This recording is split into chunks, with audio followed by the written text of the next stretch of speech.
Dear aspirant, welcome you all. स्वागत है आप सभी लोगों का। और बहुत समय के बाद आफ्टर अ लॉन्ग टाइम हमने आरटीओ का जो क्विज सेशन था जिसमें हम motor vehicle act and rule से रिलेटेड एमसीक्यू डिस्कस करते थे, प्योर एमसीक्यू।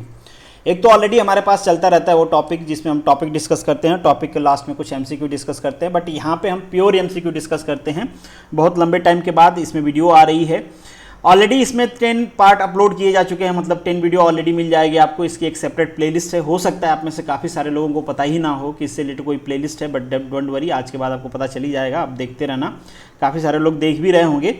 और आज का जो हमारा 11 नंबर का पार्ट है ये थोड़ा सा आपके एग्जाम पॉइंट ऑफ व्यू से इंपॉर्टेंट है, स्पेशल भी है, क्योंकि इससे पहले जितना भी मैंने न्यूज़ डिस्कस किया था आपके मोटर व्हीकल रूल से रिलेटेड, जो भी रिसेंट रेगुलेशंस आते थे उससे रिलेटेड, या फिर जो भी मैं स्टैट्यूटरी ऑर्डर डिस्कस किया हूँ, ये इस सीरीज में पर्टिकुलरली इस पार्ट में हम उससे रिलेटेड क्वेश्चन डिस्कस करेंगे। हालांकि यहाँ पे सारा कवर नहीं हो पाएगा, हो सकता है इसमें एक आध वीडियो और आए, बट ये आपके एग्जाम पॉइंट ऑफ व्यू से बहुत इंपॉर्टेंट है। और रिसेंटली जो आपके एग्जाम्स आ रहे हैं, जैसे एमबीआई का जो एग्ज़ाम आ रहा है उसके लिए इंपॉर्टेंट है, बीपीएससी के जो एग्ज़ाम्स हैं उसके लिए इंपॉर्टेंट है, बाकी जो भी आरटीओ के एग्ज़ाम्स हैं जहाँ पे एक्ट एंड रूल सिलेबस में है उन सारे एग्जाम्स के लिए इंपॉर्टेंट है। तो डिटेल में कुछ क्वेश्चंस हम डिस्कस करेंगे, जैसे कि आपको पता है इस सीरीज में हम डिस्कस करते हैं। अगर आप मेरे चैनल पे पहली बार आए हो तो इसको सब्सक्राइब कर लीजिए। बाकी ये मेरा टेलीग्राम चैनल है, आप इसको ज्वाइन कर सकते हैं। जो भी वीडियो मैं बनाता हूँ उसकी पीडीएफ आपको यहाँ पे मिलेगी। ये टेलीग्राम ग्रुप है जहाँ पे आप अपने सुख दुख प्रॉब्लम डिस्कस कर सकते हैं। बाकी आप मुझसे इंस्टाग्राम, फेसबुक, ट्विटर, इन सारे प्लेटफॉर्म पे फॉलो कर सकते हैं। चलिए अब वीडियो को शुरू करते हैं। और ये जो हमारा फर्स्ट क्वेश्चन है आज के पार्ट का और इस सीरीज का क्वेश्चन नंबर 271 है। Recently central government announce the green tax that is related to. आप सभी को पता होगा, मोस्ट प्रॉब्ली 90% लोगों को पता होगा, बट मेरे कहने का मतलब है कि आपको ये टॉपिक्स ध्यान में रखने, इससे रिलेटेड क्वेश्चन आपसे पूछा जा सकता है। तो ग्रीन टैक्स सरकार ने कहा कि अगर आप अपने पुराने व्हीकल को चलाना चाहते हो तो सबसे पहले आपको करना होगा अपने व्हीकल का फिटनेस टेस्ट। अगर आपकी व्हीकल फिटनेस टेस्ट हो जाती है पास तो उसको देना पड़ेगा ग्रीन टैक्स। ग्रीन टैक्स के बाद आप अपने व्हीकल को चला सकते हो। अगर आपकी व्हीकल फिटनेस टेस्ट हो जाती है फेल तो आपकी व्हीकल चली जाएगी स्क्रैपेज में। ये दोनों पॉलिसी गवर्नमेंट ला रही है। आपको पता होगा कि स्क्रैपेज पॉलिसी ऑलरेडी फाइनलाइज हो चुकी है, इंप्लीमेंट होगी नेक्स्ट ईयर से, और ग्रीन टैक्स का भी ऐसा ही है। तो दोनों चीज़ें आपको ध्यान रखना है। ऑलरेडी मैंने दोनों पे सेपरेट वीडियो कराया हुआ है, अगर आप चाहते हो डिटेल में तो वीडियो जाके विजिट कर सकते हो। 2 प्लेलिस्ट आपको मिलेगी, एक स्टैट्यूटरी ऑर्डर की और एक व्हीकल रेगुलेशन न्यूज से रिलेटेड है। नेक्स्ट जो क्वेश्चन है आपका, which of the following is not a part of the, ये एक नाम मैं लिखना भूल गया हूँ यहाँ पे, that is net trip, NATRIP, net trip इस तरीके से लिखा जाता है।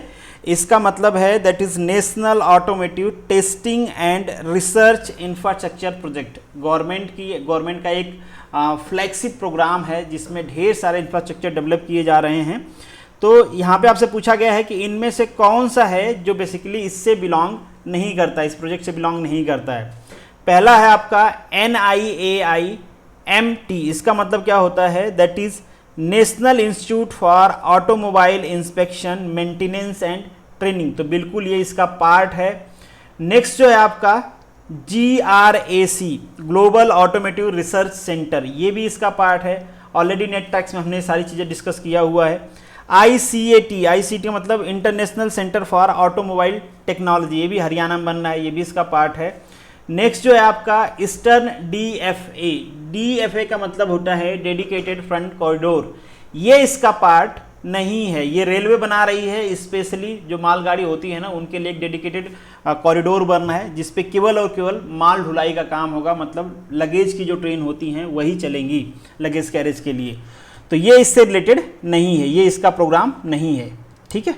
नेक्स्ट जो आपका क्वेश्चन है नेट्रेक्स, इसी में हमने ये सारी चीज़ें डिस्कस किया था। नेट्रेक्स क्या है, बेसिकली व्हीकल टेस्टिंग सेंटर, बिल्कुल व्हीकल टेस्टिंग सेंटर है। Vehicle testing and certification centre, बिल्कुल ये वाला ज़्यादा अप्रोप्रिएट है, क्योंकि यहाँ पे व्हीकल की टेस्टिंग भी होती है और सर्टिफाई भी किया जाता है कि यस आपके व्हीकल का ये टेस्टिंग हो चुका है और इसमें आपकी व्हीकल पास है। कैसे पास है वो सर्टिफिकेशन दिया जाता है, क्या उसका रेटिंग है, कौन सा टेस्ट हुआ है, ये सारी चीज़ें। तो ज़्यादा अप्रोप्रिएट ऑप्शन है आपका बी।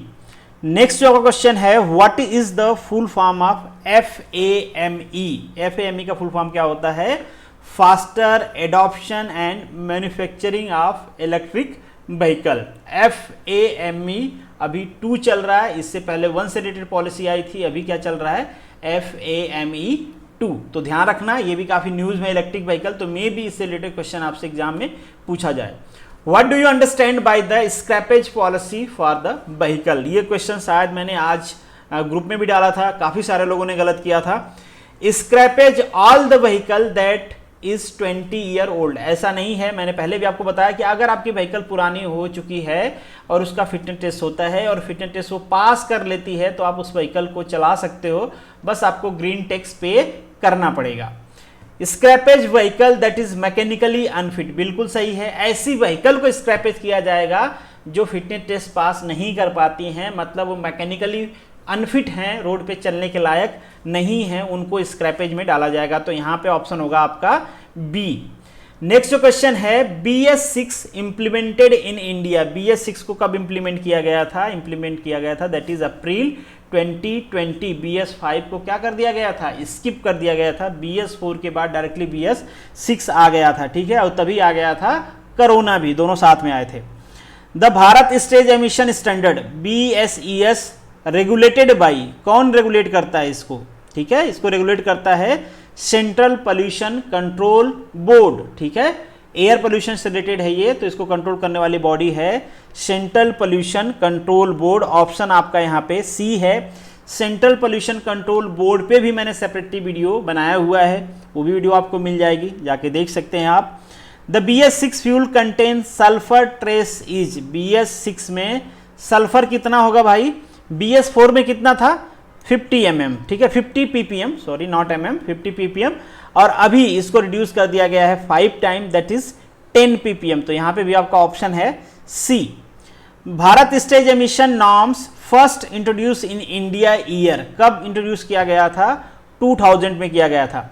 मुझे ऐसा लगता है कि एमिशन नॉर्म से रिलेटेड एक क्वेश्चन जरूर आपके एग्जाम में रहेगा, तो आपसे रिक्वेस्ट है कि जो मैं करा रहा हूं तो आप कर ही लेना, और एमिशन नॉर्म्स में आप डिफरेंस जरूर देख लेना कि क्या क्या चीज़ें कट की गई हैं। मेजर चीज़ें की बात कर रहा हूं मैं कि क्या क्या कट किया गया है आपके BS6 में एज कंपेरिजन टू BS4, और वो मैंने कराया हुआ भी है, बट आप अपने स्टेज पे भी देख सकते हो, वो वीडियो भी देख सकते हैं। Validity of PUC certificate for the new and old vehicle is respectively, new vehicle के लिए कितना होता है? 12 ईयर, और ओल्ड व्हीकल के लिए होता है ये 6 मंथ। जो नेक्स्ट क्वेश्चन है आपका, vehicle not carrying a valid PUC certificate is liable to be pursued under the motor vehicle act section 190 subsection 2, जहां पे बात किया गया है एयर पोल्यूशन का। तो आपसे पूछा गया है कि यहाँ पे पेनल्टीज क्या क्या हैं, क्या पेनल्टीज मेंशन की गई है वहां पे। पहला दिया गया है इम्प्रिजनमेंट अप टू 3 ईयर, बिल्कुल 3 ईयर का इम्प्रिजनमेंट है आपको वहां पे, अगर आपके पास वैलिड PUC नहीं है तो। Disqualify for holding driving license for the period of 3 month, बिल्कुल ये भी मेंशन किया गया है, और 10,000 रुपीज की फाइन भी मेंशन किया गया है। तो आपका ऑप्शन हो जाएगा एनी ऑफ द एबव। अब ये डिपेंड करता है अथॉरिटी के ऊपर कि आपके ऊपर क्या लगाया जा रहा है, एक से ज़्यादा भी लगा सकते हैं वो। नेक्स्ट जो क्वेश्चन है, temporary registration plate should have, कौन सा कलर होता है लेटर्स का या फिर नंबर्स का? That is red colour on yellow background, मतलब ये व्हीकल क्या है? टेम्पररी रजिस्टर्ड है, परमानेंट रजिस्ट्रेशन इसका नहीं हुआ है। टेम्पररी रजिस्ट्रेशन की वैलिडिटी क्या होती है? काफ़ी सारे लोग पूछ रहे हैं और कई बार मैंने पूछ भी लिया आपसे। 6 मंथ होती है, पहले 1 मंथ थी, अब इसको एक्सटेंड कर दिया गया है, इसके बाद भी इसको एक्सटेंड किया जा सकता है अगर जरूरी है तो, ठीक है। नेक्स्ट जो आपका क्वेश्चन है, GST on the vehicle are based on, GST किस पे बेस्ड होती है? डेफिनेटली ये क्वेश्चन पहले मैंने आपको कराया था, फिर से करा रहा हूँ। बॉडी लेंथ पे डिपेंड करता है, फ्यूल टाइप पे, किस टाइप की व्हीकल है, कौन सा फ्यूल यूज होता है, डिपेंड करता है। आप देख ही रहे हो आजकल की इलेक्ट्रिक व्हीकल पे क्या GST है, बाकी पे क्या है। पर्पज ऑफ यूज़, कब कहाँ पे यूज़ करने वाले हो, बिल्कुल इसके हिसाब से। ट्रांसपोर्ट व्हीकल है, पर्सनल व्हीकल है, इंजन का टाइप कौन सा, इन सब पे डिपेंड करती है, except then the unladen and laden weight. जो भी आपका रजिस्टर्ड अनलेडन और लेडन वेट है उसको छोड़ के बाकी इन सारी चीज़ों पे डिपेंड करती है। तो ऑप्शन हो जाएगा आपका डी। नेक्स्ट क्वेश्चन है आपका, nominee for the motor vehicle proposed for, nominee motor vehicle में क्यों लिया जा रहा है? दोनों टाइम दे सकते हो, जब आप नई व्हीकल परचेज कर रहे हो उस टाइम पे भी आप नॉमिनी दे सकते हो। व्हीकल आपने ऑलरेडी परचेज कर लिया है तो ऑनलाइन भी नॉमिनी का नाम आप रख सकते हो। क्यों रखा जा रहा है, ऐसा क्यों कर रही है government? To take a liability of accident, नहीं भाई ऐसा नहीं है कि आप एक्सीडेंट होगा तो लाइबिलिटी आपकी हो जाएगी। स्मूथर ट्रांसफर ऑफ ओनरशिप, बिल्कुल ये ऑप्शन सही है। इससे पहले क्या होता था कि अगर मान लीजिए जिसकी व्हीकल है वो डेथ कर गया और 10 लोग आपस में लड़ गए कि ये मेरी है ये मेरी है, ऐसा नहीं भाई, सस्ती गाड़ी के बारे में मत सोचो, गाड़ी करोड़ों की आती हैं, तो ऐसे लड़ाई हो गई कि ये मेरी गाड़ी है मेरी गाड़ी है। कितने लोगों के पास तो गाड़ियों का जाखीरा है, तो लड़ाई तो हो ही जाती है प्रॉपर्टी को लेके। तो ये प्रॉब्लम ना हो इसलिए गाड़ियों में भी अब नॉमिनी दे सकते हो आप कि मेरे मरने के बाद इसका हकदार कौन होगा, तो ऑप्शन बी इज करेक्ट। ठीक है, नेक्स्ट जो आपका the minimum age of the vehicle which is eligible to registered as a vintage car, कितना है 50 ईयर।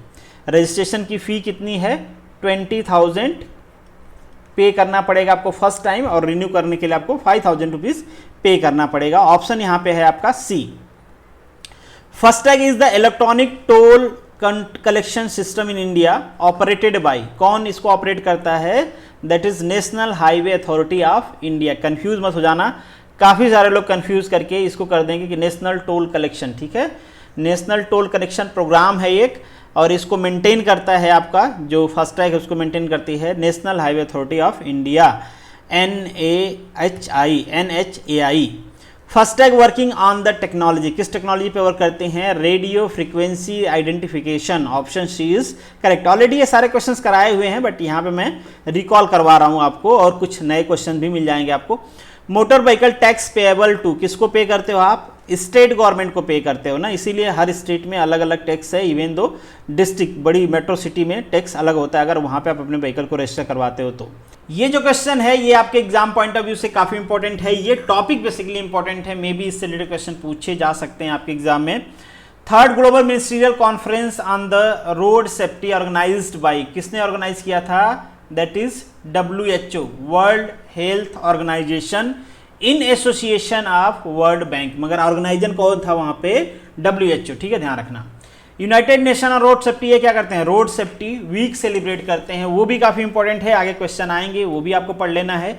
और दोनों को कंबाइन करके मैंने एक सेपरेटली पहले वीडियो बनाया हुआ है डिटेल में, आपके काउंसिल से रिलेटेड भी और आपके रोड सेफ्टी वीक से रिलेटेड भी। इंडिया में भी मनाया जाता है वीक से, रोड सेफ्टी मंथ मनाया गया था।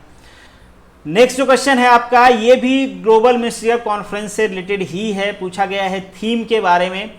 थीम बहुत इंपॉर्टेंट है, देखिए कभी कभी वो थीम पूछते हैं, कभी स्लोगन पूछ लेते हैं, तो इस टाइप के जब क्वेश्चन आते हैं तो उनके थीम या स्लोगन तो आपको याद ही होना चाहिए। जैसे रोड सेफ्टी का स्लोगन आता है, स्लोगन आपको पता होना चाहिए। यहाँ पे थीम था अचीविंग ग्लोबल गोल 2030, कुछ इन्होंने ग्लोबल गोल बनाए हुए हैं, तो रोड सेफ्टी के रिलेटेड डेफिनेटली तो उसको अचीव करना है। इससे पहले जब सेकेंड हुआ था उसका थीम क्या था, time for result, time for result. जो फर्स्ट हुआ था, अब तक 3 हुए हैं टोटल, जो फर्स्ट हुआ था वहाँ पे कोई थीम था नहीं, वो फर्स्ट टाइम हो रहा था, तो ऑर्गेनाइज हुआ था कि क्या करना है कैसे करना है। नेक्स्ट जो है आपका डिक्लेरेशन की बात कर रहे हैं, स्टॉकहोल्म डिक्लेरेशन, ये कहाँ पे अडॉप्ट किया गया था, तो कब अडॉप्ट किया गया था और कहाँ पे अडॉप्ट किया गया था, कुछ भी आपसे पूछा जा सकता है। तो स्वीडन में हुआ था, ये स्वीडन में है, थर्ड जो मिनिस्ट्रियल कॉन्फ्रेंस है उसी में इसको अडॉप्ट किया गया था। मतलब ये प्लेस का नाम है, जहाँ पे भी होता है ना उसका एक डिक्लेरेशन आता है। जैसे इससे पहले रशिया में हुआ था फर्स्ट आपका, सेकेंड आपका ब्राज़ील में हुआ था, तो हर जगह का एक डिक्लेरेशन आता है। तो जो आपका थर्ड ग्लोबल मिनिस्ट्रियल कॉन्फ्रेंस था उसका ये डिक्लेरेशन है आपका। नेक्स्ट जो आपका क्वेश्चन है कि ministry of road transport and highway है ना, इन्होंने एक फॉर्मुलेट किया है, एक स्ट्रेटजी बनाया है, उस स्ट्रेटजी का नाम दिया है 4E। तो यहाँ पे E का मतलब क्या है, यहाँ पे जो E है स्टैंड करता है, जो 4E है इसका मतलब क्या है ये आपसे पूछा गया है। तो पहला आपका ऑप्शन है education, engineering, effectiveness and emergency care, नहीं बिल्कुल नहीं।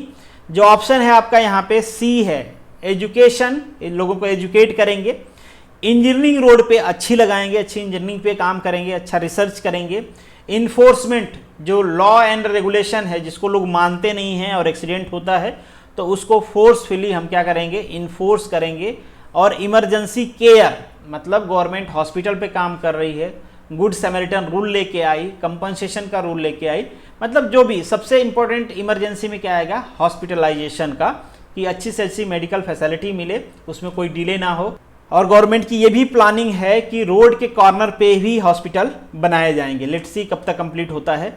नेक्स्ट क्वेश्चन है आप, who is eligible for IN, मतलब आपको पता है एक नेशन वाइड रजिस्ट्रेशन नंबर आ रहा है जो स्टार्ट होगा IN से। जैसे अभी का है कोड जो आपके स्टेट से स्टार्ट होता है, स्टेट के अल्फ़ाबेट से, अब स्टार्ट होगा इंडिया वाले अल्फ़ाबेट से। तो कौन कौन से लोग हैं जो इसके लिए एलिजिबल हैं? सेंट्रल गवर्नमेंट के एम्प्लॉय, बिल्कुल सारे एम्प्लॉय एलिजिबल हैं। स्टेट गवर्नमेंट के एम्प्लॉय बिल्कुल एलिजिबल हैं। सारे प्राइवेट सेक्टर के एम्प्लॉय भी एलिजिबल हैं? नहीं, सारे नहीं हैं। ऐसे ऑर्गेनाइजेशन जिनका 5 स्टेट में क्या हो, ऑफिसेज हो या वर्क प्लान हो उनका, वो एलिजिबल हैं, बाकी लोग नहीं। तो नेक्स्ट जो क्वेश्चन आपका, how much lower are the electric car greenhouse gas emission than petrol और diesel car according to the European environmental agency. कभी कभी इस टाइप के क्वेश्चन भी पूछ लेते हैं।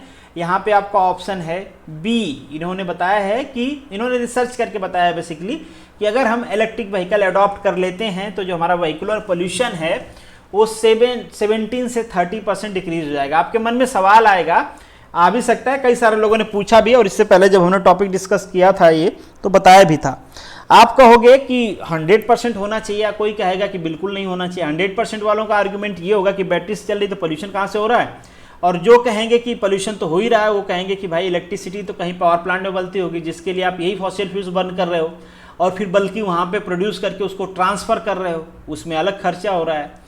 तो ये सारी चीज़ देखें तो पावर प्लांट में तो ऑलरेडी बर्निंग हो रही, तो पोल्यूशन तो हो ही रहा है। बट इन सब पे रिसर्च करके देखा गया कि अल्टीमेटली अगर हम इलेक्ट्रिसिटी प्रोड्यूस करके उससे व्हीकल चलाएं तो भी हमारा जो इन्वायरमेंटल प्रोटेक्शन है वो होगा ही होगा। 7 to 30% तक जो पोल्यूशन है वो रिड्यूस होगा। तो ऑप्शन आपका बी यहाँ पे करेक्ट है, ऑप्शन बी।